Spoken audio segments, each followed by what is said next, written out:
ஏன் வந்து வந்து குறைஞ்சபட்சம் நண்பர்கள்னு சொல்லி ஒரு சுற்றத்தார்னு வந்து ஒரு 20 பேர் 30 பேர் 40 பேர் இருப்பாங்க. அவங்க கூட யாருமே இல்லாம ரொம்ப வெறுமையா இருந்தது. உங்களெல்லாம் வந்து வெக்கம் சூடு சொர்ண மானம் எதுவுமே இல்லையா? ஒரு நடிகர் இறந்துட்டாருன்னா அது போய் நீங்க துக்கம் தெரிவிக்க முடியாதா?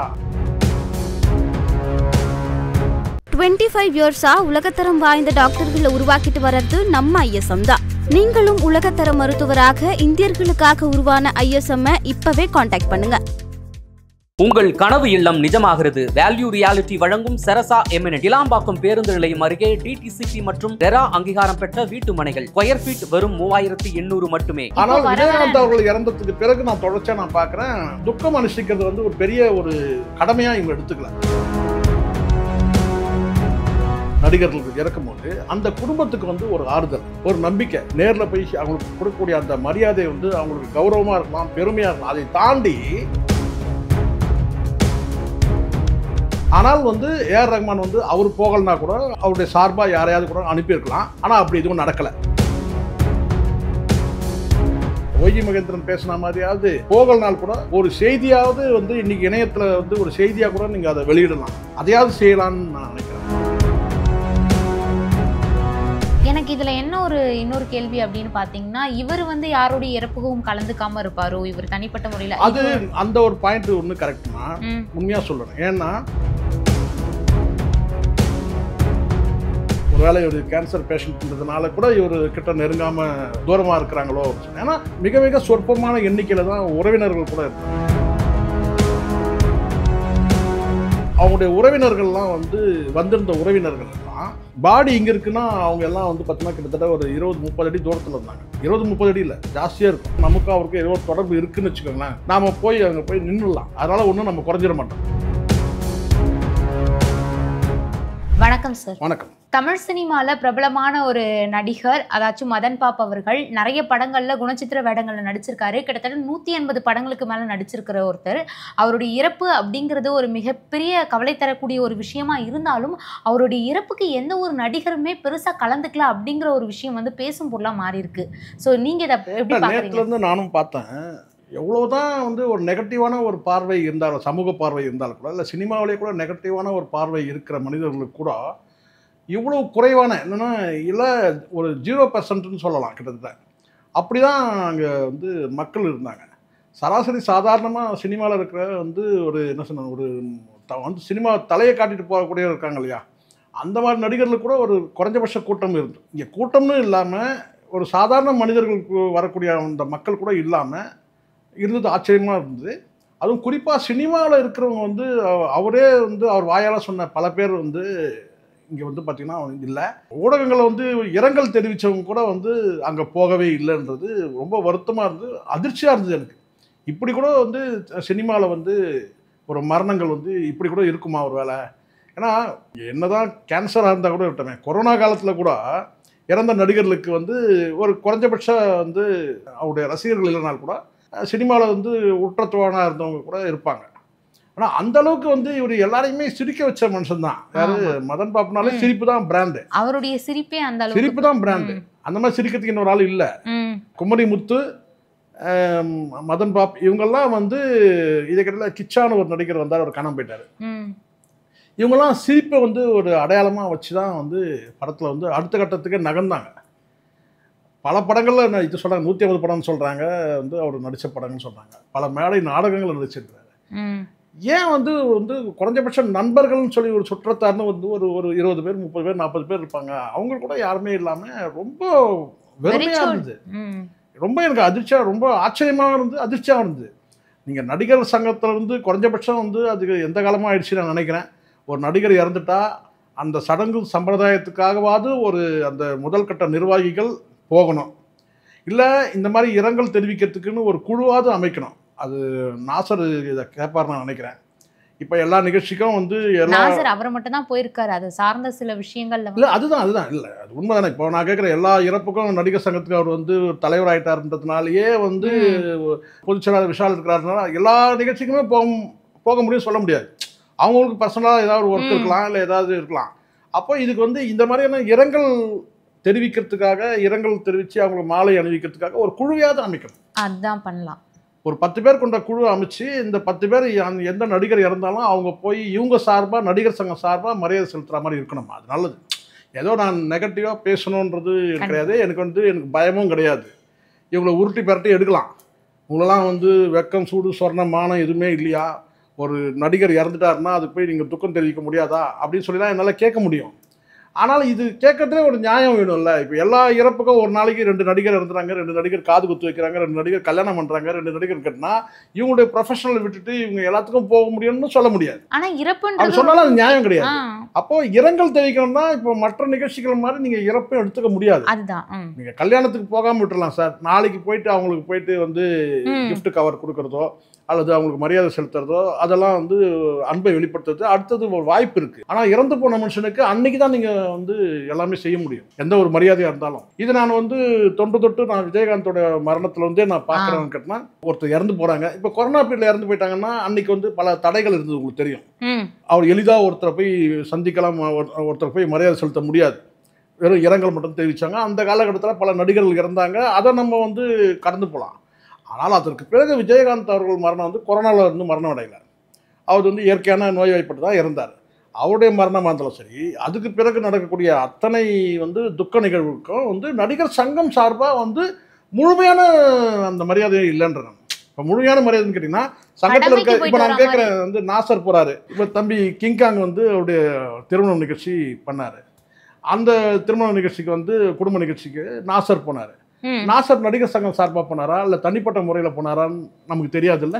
ஆனா இது எல்லா இடத்துலயுமே போய் விஷாலும் போனாரு. விஷாலும் சங்கத்தின் சார்பா போனாரா இல்ல தனியா போனாரா சொல்ல முடியல. ஆனா சார் இப்ப விஷாலா இருக்கட்டும் நாசர் இவரா இருக்கட்டும் இவங்க 2 பேருமே ஏதாச்சும் ஒரு இந்த மாதிரியான ஹாப்பியான ஒரு விஷயமா இருக்கட்டும் இறப்பு விஷயமா இருக்கட்டும் இவங்கலாம் போய் கலந்துக்கிறது பார்க்கும்போது எப்படி இருக்குன்னா கடமைக்குன்னு போற மாதிரி தானே சில பிம்பமே வைக்கப்படுது. ஏன்னா யாருமே முழுமையாவே கலந்துக்க மாட்டேங்க. அதனாலதான் இப்போ நான் என்ன சொல்றேன்னா இதுதான் நீங்க கேட்கறது கரெக்ட். அதாவது என்ன ஒரு ஃபார்மாலிட்டிக்காக இவங்க தனித்தனியாக விஷால் தனியாக போகிறாரு இவர் தனியாக போகிறாருன்னு இருக்கு இல்லையா. அதனால தான் நான் என்ன சொல்ல கேட்டேன்னா ஒரு நடிகர் சங்கத்தின் சார்பாக ஒரு மலர் வளையம், நடிகர் சங்கம் சார்பாக மலர் வளையம். நான் சொல்லக்கூடியது எதுக்குன்னு கேட்டிங்கன்னா துக்க நிகழ்ச்சிக்கு சொல்கிறேன். ஒரு மலர் வளையம் நடிகர் சங்கம் சார்பாக ஒரு இரங்கல் குழுன்னு ஒரு குழு அமைச்சு அந்த குழு சார்பாக அந்த குழுக்கு நாசர் போகலாம், கூட சேர்ந்து போகலாம், அல்லது விஷால் போகலாம். விஷால் போக முடியாத இடத்துல நாசர் போகலாம். ஏன்னா 2 பேரும் தான் தலைவர் பொதுச் செயலாளர். இல்லை பொருளாளர் கூட போகலாம், கார்த்தி கூட போகலாம். அப்போ நடிகர் சங்கம் சார்பாக ஒரு துக்கம் அனுசரிக்கப்பட்டதுன்னு ஒரு செய்தி இல்லை. ஒன்று இதை விட ஒரு விஷயம் என்னன்னா குறிப்பாக சொல்லுது குறைஞ்சபட்சம் இரங்கல் செய்தியாவது ஒரு பத்திரிகையில் வெளியிடணும். இந்த நடிகர் இன்னார் காலமாயிட்டாரு, அவருடைய மரணத்துக்கு நாங்கள் துக்கம் அனுசரிக்கிறோம்னு சொல்லிட்டு ஒரு செய்தியாக கூட அதுக்கு என்ன பெருசாக போகுது. ஒரு நடிகருக்கு நீங்கள் அந்த விளம்பரம் அந்த பேப்பரில் விளம்பரம் துக்க நிகழ்ச்சிக்கு நீங்கள் விளம்பரம் இரங்கல் தெரிவிக்கிறதுக்கு என்ன ஒரு 50,000 செலவாகுமா இல்லை ஒரு 1 லட்சம் செலவாகுமா? பண்ணலாமே. அது ஒரு பெரும் அது ஒரு அடையாளம் தானே. அது ஒரு கெசட் மாதிரி பதிவாகுது. ஒரு நடிகர் இறந்துட்டாருன்னா அவருக்கு நீங்கள் 7 காலத்தில் வெளியிட வேண்டாம், சின்ன ஒரு பெட்டி செய்தியாக நடிகர் சங்கம் இரங்கல் தெரிவிக்குதுன்னு சொல்லி கூட செய்யலாம். அப்போ இந்த மாதிரியான கேள்விகள் வராது. ஆனால் நேரடியாக இரங்கல் தெரிவிக்கிறதுன்றது கட்டாயம் அவசியம் பண்ணி ஆகணும். கடந்த காலத்தில் சரத்குமார் காலத்தில் இது மாதிரியான விஷயங்கள் செய்யப்பட்டது. ராதாரவி அவர்கள் காலத்துலேயும் இந்த மாதிரியான ஒரு இறந்து போயிட்டாங்கன்னா அவங்களுக்கு துக்கம் அனுசரிக்கிறதுக்கான அந்த நடவடிக்கைகள்லாம் அவங்க எடுத்தாங்க. நான் பார்க்குறது இவங்க காலத்தில் கூட பார்த்தீங்கன்னா ஆரம்ப காலத்தில் இருந்தது. ஆனால் விஜயகாந்த் அவர்கள் இறந்ததுக்கு பிறகு நான் தொடர்ச்சியாக நான் பார்க்குறேன் துக்கம் அனுசரிக்கிறது ஒரு பெரிய ஒரு வேலையாக இவங்க எடுத்துக்கல, ஒரு கடமையாக இவங்க எடுத்துக்கல. அது செய்யணும் கண்டிப்பாக. அது நாசர் இந்த காணொலி பார்த்தாருன்னா அவர் புரிஞ்சுக்கணும். நான் மீண்டும் கூட சொல்கிறேன், நேரடியாக நாசரே எல்லாத்துக்கும் போகணுன்றது சொல்ல முடியாது. தலைவர் ஆகிட்டதுனாலே கண்டிப்பாக போயாகணுன்றது கிடையாது. ஏன்னா வேறு வேலைகள் அவங்களுக்கு அன்றைக்கி இருக்கலாம். அதேமாதிரி விஷால் கூட இருக்கலாம். அப்போ நீங்கள் ஒரு இரங்கலுக்கு ஒரு குழு அமைங்க. இப்போ இந்த நடிகர் இறந்துட்டாரு. ஆனா உண்மையிலேயே நீங்க சொல்றது ஒரு நல்ல ஒரு விஷயமா கூட இருக்கு சார். ஏன்னா யாரும் வராம இருக்கிறதுக்கு இந்த மாதிரியான ஒரு குழு அமைச்சு அந்த குடும்பத்துக்கு ஒரு ஆறுதல் இந்த மாதிரினா அதுதான் இப்போ. ஆனா அது இந்த அளவுக்கு நம்ம பேசும் அது ஒவ்வொருத்தருடைய கடமை. நடிகர்களா ஒவ்வொருத்தரும் போக வேண்டிய ஒரு கடமையை நம்ம இந்த அளவுக்கு கொண்டு வந்திருக்கோம் அப்படிங்கறதே கொஞ்சம் வருத்தம் அளிக்குது. இது நல்லா புரிஞ்சுங்களேன். இப்போ ஒரு சின்ன ஒரு உதாரணம் சொல்றேன். ரயில் விபத்து நடக்குது. ரயில் விபத்துல பல பேர் இறந்து போறாங்க. அதுக்கு உடனே லால் பகதூர் சாஸ்திரி அவருடைய பதவியை ராஜினாமா பண்ணுறாரு. நேருக்கிட்ட கொண்டு போய் கடிதத்தை கொடுக்குறாரு. கடிதத்தை கொடுக்கும்போது அவர் என்ன சொல்கிறாரு, என்னன்னு கேட்டால் என்ன எதுக்காக வந்து நீங்கள் ராஜினாமா பண்ணணும் அப்படின்னு சொல்லி கேட்கும்போது, இந்த மாதிரி விபத்து நடந்திருக்கு, என்னுடைய நிர்வாகத்தை சார்ந்தது தான் அது, ரயில் விபத்தில் இவ்வளோ பேர் இறந்துருக்குறாங்க, அதுக்கு நான் ஒரு பொறுப்பேற்று நான் ராஜினாமா செய்கிறேன் அப்படின்னு சொல்லும் போது அவர் வந்து அதை ஏற்றுக்கல. இல்லை நீங்கள் தொடர்ச்சியாக இருங்கன்னு சொல்கிறார். ஆனால் அந்த கடிதத்தை வந்து நீங்கள் வந்து ஏற்றுக்கணுன்றதுல பிடிவாதமாக இருக்கிறாரு லால் பகதூர் சாஸ்திரி. அடுத்தது வந்து இன்னொரு விபத்து நடக்குது. அப்போ மறுபடியும் போய் என்ன செய்கிறாரு கேட்டால், நான் ஏற்கனவே கொடுத்த அந்த கடிதத்தையே நீங்கள் வந்து எடுத்துக்கிட்டு என்னுடைய ராஜினாமா வந்து நீங்கள் அக்செப்ட் பண்ணிக்கங்கன்னு சொல்கிறாரு. அதுக்கு காரணம் அவர் என்ன சொல்கிறாருன்னா, இந்த இறப்புகளுக்கு வந்து நான் வந்து பொறுப்பேற்கும்போது, நான் வந்து என் துறை சார்பாக நான் பொறுப்பேற்கும்போது மக்களுக்கு நம்பிக்கை வரும். அடுத்த பயணத்துக்கு போகிறாங்க இல்லையா, அடுத்த ரயில் பயணத்துக்கு போகும்போது கேட்டிங்கன்னா வந்து அவங்களுக்கு வந்து பார்த்திங்கன்னா நம்மளை பாதுகாக்கிறதுக்கு வந்து நம்ம பாதுகாப்புக்கு ஏதாவது குறைபாட்டால் வந்து ஒரு அமைச்சரே ராஜினாமா செய்கிறாருன்னும் போது அவங்களுக்கு அந்த பயணத்தில் வந்து நம்பிக்கை ஏற்படும். இது சொல்கிறது யார்? லால் பகதூர் சாஸ்திரி சொல்கிறாரு. அதுக்காக தான் நான் என்னுடைய பதவியை நான் ராஜினாமா சொல்ல அதே மாதிரி ராஜினாமா பண்ணுறாரு. அதுக்கு பிறகு அவர் பிரதமர் ஆகிறாருன்றதுலாம் வேறு விஷயம். ஆனால் வந்து ரயில்வே அமைச்சராக அதை அந்த வேலையை இதை செஞ்சார். அது மாதிரி இப்போ நீங்கள் கேட்கலாம், இதுக்கு அதுக்கு என்ன தொடர்புன்னு கேட்கலாம். இந்த மாதிரியான ஒரு என்ன சொன்னால் ஒரு குடும்பங்களில் போய் நீங்கள் துக்கம் விசாரிக்கும் போது, நடிகர்களுக்கு இறக்கும் போது அந்த குடும்பத்துக்கு வந்து ஒரு ஆறுதல், ஒரு நம்பிக்கை, தன் கணவர் போயிட்டாரு, எதுவுமே இல்லை, நம்ம கைவிடப்பட்ட நிலையில் இருக்கிறோம், நமக்கு ஒரு ஆறுதலாக போய் எந்த துக்கமாக இருக்கட்டும், எந்த ஒரு இறப்பு நிகழ்ச்சிக்கும் நீங்கள் இரங்கல் தெரிவித்து நீங்கள் நேரில் போய் அவங்களுக்கு கொடுக்கக்கூடிய அந்த மரியாதை வந்து அவங்களுக்கு கௌரவமாக இருக்கலாம், பெருமையாக இருக்கலாம். அதை தாண்டி ஒரு ஆறுதலாக இருக்கும். நமக்கு பின்னாடி வந்து இவ்வளோ பேர் இருக்கிறாங்க. அப்போது அந்த துக்கத்தில் தன்னுடைய கணவரையோ அல்லது தந்தையோ அல்லது பிள்ளையோ இழந்த அந்த குடும்பங்களுக்கு, நடிகர் குடும்பங்களுக்கு நடிகர் சங்கம் சார்பில் போய் ஒரு துக்கம் விசாரிச்சுட்டு அவங்களுக்கு ஆறுதலாக இருக்குன்னு சொல்லிட்டு 4 நல்ல வார்த்தைகள் வந்து அவங்களுக்கு ஆறுதலாக சொல்லும்போது அந்த குடும்பத்தை வந்து பார்த்தீங்கன்னா அந்த சோகத்துலேருந்து மீள முடியும். இது வந்து நான் சொல்லி தான் நாசருக்கு தெரியணுன்றது கிடையாது, அவருக்கு ஏற்கனவே தெரியும். சார், ஏஆர் ரகுமான் அவர்களுக்கு வந்து அவருடைய மியூசிக் ஆரம்பிக்கும் போதே யார் கூட இருந்திருக்காரு அப்படின்னு பார்த்தீங்கன்னா மதன் பாப்பா. இவருடைய கேங்க்ல இருந்தால் அவர் வந்திருக்காரு, அந்த குழுவில் இருந்தால் வந்திருக்காரு. அப்படி பார்க்க போனால் மதன் பாப்பா அவர்கள் தான் வந்து அவருடைய குருவாகவே இருந்திருக்காரு.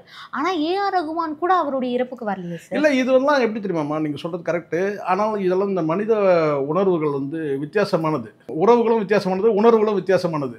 இங்கே வந்து அதுக்கு பிறகு வந்து இதே ஏஆர் ரகுமானுக்கும் அவருக்கும் ஏதாவது மனக்கசப்புகள் ஏற்பட்டிருக்கலாம், இதெல்லாம் நமக்கு தெரியாது. ஆனால் வந்து ஏஆர் ரகுமான் வந்து அவர் போகலனா கூட அவர் வந்து அவருடைய சார்பாக யாரையாவது கூட அனுப்பியிருக்கலாம். ஆனால் அப்படி எதுவும் நடக்கலை.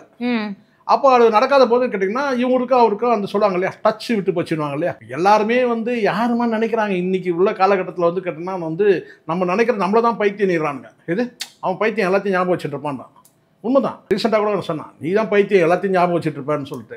நீ எதெல்லாம் ஞாபகம் வச்சுருக்கோமோ அதை ஞாபகம் வச்சுக்க மாட்டேன், எதெல்லாம் மறக்கணுமோ அதை தான் ஞாபகம் வச்சுருப்பேன். அது மாதிரி என்னென்னா இங்கே இருக்கிற சிலர் வந்து பார்த்தீங்கன்னா ஆரம்ப காலத்தில் வந்து மறந்துடுவாங்க, அல்லது வந்து சில வார்த்தைகள் மூலமாக வந்து காயப்பட்டாங்கன்னு வச்சுங்களேன், அந்த மன விரோதம் அது வந்து குரோதம் மாதிரி மாறி அவங்களுக்குள்ள ஒரு கடைசி வரைக்கும் எலியும் மாதிரி ஆகிடுவாங்க சில பேர். நான் இந்த ஏஆர் ரகுமான் விஷயத்தில் சொல்லலை. ஆனால் ஏஆர் ரகுமான் போகலனால் கூட ஏஆர் ரகுமான் சார்பாக யாரையாவது ஒருத்தரை வந்து அனுப்பி இருக்கணும். அப்படி அனுப்பலைன்னா அப்போ இவருக்கும் அவருக்கும் உறவு இல்லாமல் போயிடுச்சுன்றது தான் பொருள். அப்படி தான் நம்ம எடுத்துக்க முடியும், வேறு வழி கிடையாது. ஆனால் என் பார்வையில் நான் சொல்லிக்கிட்டேன்னா ஒரு மனிதர் இறந்துட்டால் கூட என்னன்னு கேட்டால் அவருக்கான என்ன கேட்டால் நமக்கும் அவருக்கும் ஏதோ ஒரு தொடர்பு இருக்குதுன்னு வச்சுக்கோங்களேன், நாம் போய் அங்கே போய் நின்றுடலாம். அதனால் ஒன்றும் நம்ம குறைஞ்சிட மாட்டோம். ஒரு 10 பேரோட நம்ம போய் அங்கே நிற்கிறதுனால ஒன்றா இருப்பது யாரும் வந்து ஏன் வந்து இந்த சாவுக்கு வந்து சொல்லி தள்ள போகிறதில்ல. ஆனால் எனக்கு நானும் கூட படித்தேன்னு கேட்டால் இவர் ஆரம்ப காலத்தில் இது வரைக்கும் அவர் மதன் பாப்பா எங்கேயும் சொன்னால் பொது நிகழ்ச்சியில் சொன்ன மாதிரி எனக்கு தெரியல. என்னுடைய இது இசைக்கூட தான் வந்து அவர் வந்து கீபோர்டு வாசித்தார் அப்படின்னு சொல்லி சொன்ன மாதிரி தெரியல. ஆனால் இப்போ செய்திகள் வருது. அதனால் எனக்கு அதுவும் கூட எனக்கு ஒரு அதிசயம் தான். ஏன்னா ஏன்னா ஏஆர் ரகுமான்னா ஒரு நல்ல மனிதர்ன்ற அந்த பேர் இருக்குது. ஆனால் சமீப காலமாக ஏஆர் ரகுமானுக்கு வந்து அந்த நேம் வந்து கொஞ்சம் ஏதோ ஒரு வகையில் வந்து பார்த்தீங்கன்னா அது டேமேஜ் ஆகுதா இல்லை டேமேஜ் ஆக்கப்படுதான்னு தெரியல. ஆனால் இதில் வந்து பார்த்தீங்கன்னா வந்து ஆரம்ப காலத்தில் வந்து இவர் தாங்க அவருக்கு வந்து வாய்ப்பே வழங்கியிருக்காருன்னா ஏன் ஏஆர் ரகுமானுக்கு அந்த மரியாதை செய்யலை, ஏன் அதை தவிர்த்துட்டாரா, இல்லை திட்டமிட்டு தவிர்த்தாரா, இல்லை கவனத்துக்கு போகலையா, இல்லை வெளிநாட்டில் இருக்கிறாரா, இல்லை வேலை நிமித்தமாக இருக்கிறாரா அப்படின்னு ஒன்று இருக்குது. இல்லை என்ன பர்சனல் ஏதாவது ப்ரெஷர் அவருக்கு எதனா இருந்து கூட சரி அவர் போகலனா கூட யாரையாவது அவர் குழுவில் வந்து யாராவது ஒருத்தர் அனுப்பிச்சிருக்கலாமே அப்படி ஒன்று இருக்குல்ல, குடும்பத்துலேருந்து கூட யாராவது ஒருத்தர் அனுப்பிச்சிருக்கலாம். அது நடக்கல. இன்னொரு முக்கியமான விஷயம் என்ன அப்படின்னு பார்த்தீங்கன்னா, அவர் நிறைய படங்கள்லயும் நடிச்சிருக்காரு. இதெல்லாம் தாண்டி பிரபலமான விஜய் டிவியில வந்து அவர் அசத்த போகுது யாரு அப்படிங்கிறதுல வந்து ஜட்ஜாவும் ஒர்க் பண்ணியிருக்காரு. அங்க நிறைய பேர் வந்து வந்திருப்பாங்க. அங்க சின்ன சின்ன நடிகர்கள், இப்போ வந்து சின்ன சின்ன நடிகர்களா இருக்கிறவங்களும் அதுல இருந்திருக்காங்க. அவங்க கூட யாருமே வந்து அந்த இடத்துல இல்லை, அஞ்சலி எனக்கு அதுதான் ஒரு ஆச்சரியம் கேட்டிங்கன்னா, எந்த வகையிலையும் வந்து ஒரு நெகட்டிவான சர்ச்சையுள்ள ஒரு மனிதரும் கிடையாது, ம் நெகட்டிவான பேச்சுக்களும் அவருக்கு இருக்காது. அவருடைய மேடைகளை பேசுறதா இருக்கட்டும், ஏன் அங்கே ஜட்ஜாக இருக்கும்போது கூட நீங்கள் எடுத்துங்கண்ணா, ம் நீங்கள் பல நிகழ்ச்சிகள் எடுத்து பாருங்க, அவர் யாரையும் வந்து ஒரு நெகட்டிவாவோ இல்லை கோபமாகவோ ஒரு வார்த்தை இருக்காது.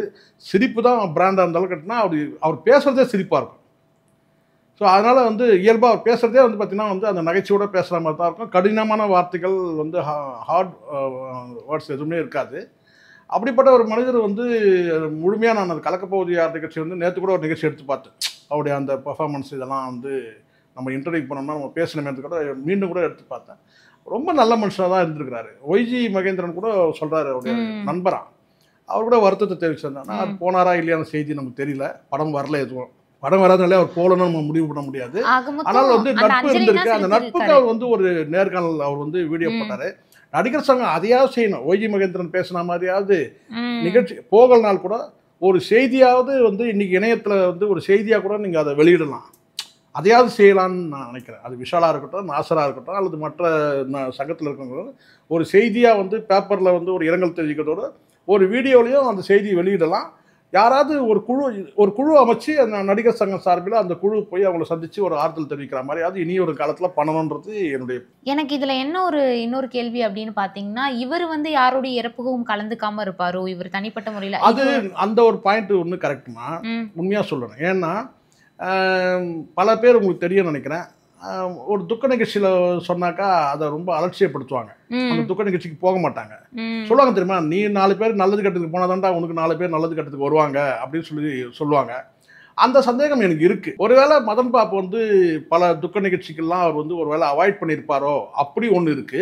இன்னொன்று என்னன்னு கேட்டீங்கன்னா, கடந்த ஒரு 10 ஆண்டு காலம் அவர் வந்து ஒரு கேன்சர்ல வந்து அஃபெக்ட் ஆகிருக்கிறதுனால அந்த கனெக்டிவிட்டி அந்த கட் ஆகிட்டு இருக்கும். அது மேபி அதாவது கேட்டினா அந்த பிஆர் கனெக்ஷன்ஸ்லாம் வந்து விட்டு போயிருக்கலாம். ஒரு வேளை அவர் வந்து பல துக்க நிகழ்ச்சிக்கோ இல்லை சுப நிகழ்ச்சிக்கோ அவர் போகாமல் வந்து ஒரு தனிமைப்படுத்தப்பட்டிருக்கலாம் இல்லையா, அப்படி கூட ஒரு வேளை இருக்கலாம்.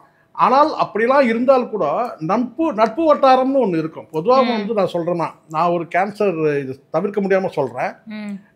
ஒரு நண்பருடைய சகோதரி வந்து கேன்சரில் இறந்து போயிட்டாங்க. அப்போது வந்து அடையார் கேன்சர் ஹாஸ்பிட்டல் வந்து பாடி வந்து எடுக்கிற எல்லா வேலையும் நாங்கள் தான் வந்து கிட்டந்து செய்கிறோம். ஆனால் அவங்களுடைய உறவினர்கள்லாம் வந்து வந்திருந்த உறவினர்கள் எல்லாம் பாடி இங்கே இருக்குன்னா அவங்க எல்லாம் வந்து பார்த்தீங்கன்னா கிட்டத்தட்ட ஒரு 20-30 அடி தூரத்தில் இருந்தாங்க. 20-30 அடி இல்லை, ஜாஸ்தியாக இருக்கும். கிட்டத்தட்ட கேட்டு வாசலில் இருக்கிறாங்க. வீட்டு உள்ளே வந்து வாசலில் பாடி வச்சுருக்குன்னா இவங்கெல்லாம் கேட்டுக்கு வெளியில் இருந்தாங்க, கேட்டுக்கிட்ட இருந்தாங்க, கணவர் உட்பட. அதான் ஆச்சரியமான விஷயம். புற்றுநோயின்றதுனால கிட்ட வர்றதுக்கே பயந்தாங்க. இது உங்களால் எப்படி கேட்கறதுக்கு எப்படி இருக்குது. ஆனால் நாங்கள் கிட்ட இருந்து நாங்கள் தான் எல்லாம் பண்ணோம், தூக்குறது செய்கிறது எல்லாம் வந்து நாங்கள் பண்ணோம். நான் என்னுடைய நண்பர் எல்லாம் தான் பண்ணோம். ஒரு 4 பேர் தான் பண்ணோம். அந்த சாங்கியம் பண்ணக்கூடிய அந்த நபர் உட்பட ஒரு 4 பேர் தான். மீதி எல்லாரும் எங்கே இருந்தான்னு கேட்டால் கிட்டத்தட்ட ஒரு 20-30 தாண்டி இருந்தாங்க, கிட்டே வரல. கடைசியாக அந்த டெத்து எடுத்து அந்த உள்ள வந்து எரியூட்டும் போது கூட சரி கிட்ட நெருங்கவே இல்லை, தூரமாக இருந்தாங்க. அப்போ என்னென்னா அந்த கேன்சர் ஒரு வேலை ஸ்ப்ரெட் ஆகிடுமோ, தனக்கு வந்துடுமோன்ற அந்த பயத்தை கூட இருந்தாங்க. நான் அப்படியே நினச்சி பார்க்குறேன், ஒரு வேளை ஒரு கேன்சர் பேஷண்ட்ன்றதுனால கூட இவர் கிட்ட நெருங்காமல் தூரமாக இருக்கிறாங்களோ ஒரு சொன்னேன். ஏன்னா மிக மிக சொற்பமான எண்ணிக்கையில் தான் உறவினர்கள் கூட இருந்தாங்க. எனக்கு ரொம்ப கஷ்டமாக இருந்தது பார்க்குறதுக்கோ. கூட வரவங்களால என்னன்னு கேட்டிங்கன்னா, அந்த குடும்பத்துக்கு வந்து பார்த்திங்கன்னா அந்த சொல்லுவாங்க இல்லையா, ஒருத்தர் இறந்து போகும்போது அவங்க பின்னாடி போகிற அந்த மக்களை வச்சு அவன் எவ்வளோ பேர் நல்லவங்களை சம்பாதிச்சிருக்கிறான் தெரியும் சொல்லுவாங்க இல்லையா. சொல்லுவாங்க, அவன் வந்து பணக்காரனாக இருக்கலாம், பணம் நிறைய சம்பாதிச்சிருக்கலாம், ஆனால் அவனுக்கு கூட போகும்போது அவன் எடுத்துகிட்டு போகும்போது எதுவுமே எடுத்துகிட்டு போக போகிறதில்ல, அந்த புகழ் மட்டும் தான் எடுத்துகிட்டு போகிறான்னு சொல்லுவாங்கல்ல. அப்படி ஒரு நடிகர் வந்து ஒரு புகழ்பெற்ற நடிகருக்கு ஏன் இவ்வளோ கூட்டம் குறைவாக இருந்தது, குறைவாக கூட்டமே இல்லை அப்படின்னும் போது அது ஒரு ஆச்சரியமாக இருந்து அதிர்ச்சியாக. அதனால தான் ஆச்சரியன்ற வார்த்தையை நான் சொல்கிறேன். ஆச்சரியமாக இருந்து அதிர்ச்சியாக. ஏன்னா எப்படிப்பட்டாலும் கேட்டால் ஒரு 100 பேர் வந்துடுவாங்க, சொந்த பந்தங்கள்லாம் சேர்ந்து ஒரு 50 பேர் வந்துடுவாங்க, இல்லை உறவினர்கள்னு சொல்லி ஒரு கும்பலாவது இருக்கும். அங்கே ஆண்களே சொற்ப எண்ணிக்கைன்னு கூட சொல்ல முடியல, அப்படி தான் இருந்தாங்க. ரொம்ப கஷ்டமாக இருந்து பார்க்கறதுக்கு உண்மையிலே. அது நீங்கள் சொன்ன மாதிரி வந்து அவர் வந்து ஒரு வேளை வந்து பல நிகழ்ச்சிகளுக்கு போகாமல் விட்டுருப்பாரோ அப்படி ஒன்று இருக்குது. அல்லது வந்து அவருக்கு கேன்சர்ன்றதுனால கூட வந்து போனால் நம்ம வந்து தொத்திக்குமோன்னு சொல்லி கூட சில பேர் பயந்து கூட வராமல் இருந்திருக்கலாம். அப்படி தான் பாரு. அப்படி இருந்தாலும் கூட வந்து பார்த்தீங்கன்னா வந்து ஒரு தூரமாக நிற்கிறதுனால ஒன்றும் ஆகிடாது. ஆனால் அது ரொம்ப ஆச்சரியமாக இருந்துச்சு. அதுவும் சினிமாவில் இருக்கிற ஒரு நபர் வந்து ஒரு புகழ்பெற்ற நடிகர் தான் அவர். டிவி வந்து இதில் வந்து பார்த்தீங்கன்னா ஒரு ஜட்ஜெல்லாம் வந்திருக்கிறாரு. அப்படிங்கும்போது அவருக்கு இப்படி வந்து ஒரு சோகம் இருக்கிறது ரொம்ப ஆச்சரியமாக இருக்குது. எனக்கே பெரிய சோகம் தான். நம்ம அந்த சோகத்தில் பங்கேற்போம், அவ்வளோதான் சொல்ல முடியும். நமக்கு வந்து நம்முடைய ரிஃப்ளெக்ட் சார்பாக திரு மதன் பாபு அவர்களுக்கு ஆழ்ந்த இரங்கலை தெரிவித்துள்ளோம். 25 இயர்ஸா உலகத்தரம் வாய்ந்த டாக்டர்களை உருவாக்கிட்டு வர்றது நம்ம ஐஎஸ்எம் தான். நீங்களும் உலகத்தர மருத்துவராக இந்தியர்களுக்காக உருவான ஐஎஸ்எம் இப்பவே காண்டாக்ட் பண்ணுங்க.